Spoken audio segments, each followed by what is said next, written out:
TV அத்தனை சேனலும் எங்ககிட்ட பொறுக்கிதுன்னு நாங்க சொல்றதை நியூஸா போட்டுட்டு இருக்கோம். நீங்க ஒரு யூடியூப் சேனல் வச்சிருக்கீங்கன்னு திராவிட மாடல் முதல்வருக்கு எதிராக நீங்கள் செய்திகளை வெளியிட்டா நாங்கள் எப்படி அதை பார்த்து கொண்டிருப்போம் என்று கூலிப்படையினரை ஏவி விட்டு இது போல நடப்பது. சோ அரை மேல இந்த முதல் கேஸ் போடுறாங்களா, ரெண்டாவது கேஸ் அதே இன்சிடென்ட், அதாவது லொகேஷன் ஃப்ளோர்ல நடக்குது, கிரவுண்ட் ஃப்ளோர்ல நடக்குது. இது ரெண்டும் நடந்தோனே ஃபர்ஸ்ட் கேஸ்ல ஹி வாஸ் ரிமாண்டட். ரிமாண்ட் பண்ணி திங்கக்கிழமை ரிமாண்ட் பண்றாங்கன்னு நினைக்கிறேன். புதன்கிழமை குண்டாஸ் அவுட். ஓகே, புதன்கிழமை குண்டாஸ் டிடென்ஷன் ஆர்டர்ஸ் அவுட். இந்த ரெண்டுமே ஒரே கேஸ் தான், ஒரே கேஸ், கரண்ட் இஷ்யூ தான். எஸ், ரெண்டு கேஸ்க்கு குண்டாஸ். ஃபர்ஸ்ட் கேஸ் கிரவுண்ட் கேஸா காமிச்சிட்டு ரெண்டாவது கேஸ் அட்வான்ஸ் கேஸா காட்டுறாங்க. ஓகே, அண்ட் அது ரெண்டுமே complaint same. Yes, occurrence of crime same. Yes, அப்புறம் இப்ப ரெண்டுமே வந்து ஒரே எஃப்ஐஆர் கூட ட்ரீட் பண்ண முடியும். ஒரே நாள்ல நடந்தது.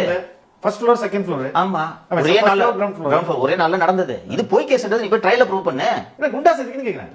யுவர் என்ன குண்டாஸ் தெரியுங்களா? Sexual offender. அதாவது ஒரு ஜட்ஜ் நான் படிக்கிறேன், அது முக்கியமான நல்ல அப்சர்வேஷன். நான் படிக்கிறேன், ஒரு செக்சுவல் அஃபெண்டரை ஏன் வந்து பிரிவென்டிவ் டிடென்ஷன் செக்ஷன்ல கொண்டு வராங்கன்றதுக்கு ரொம்ப கிளியரா அந்த ஆப்ஜெக்ட்ஸ்ல வந்து எழுதிருக்காங்க அப்படின்றத வந்து மென்ஷன் பண்றாங்க. அதாவது என்னன்னா ஒருத்தர் பிரெடேட்டர் மாதிரி பிஹேவ் பண்றான்.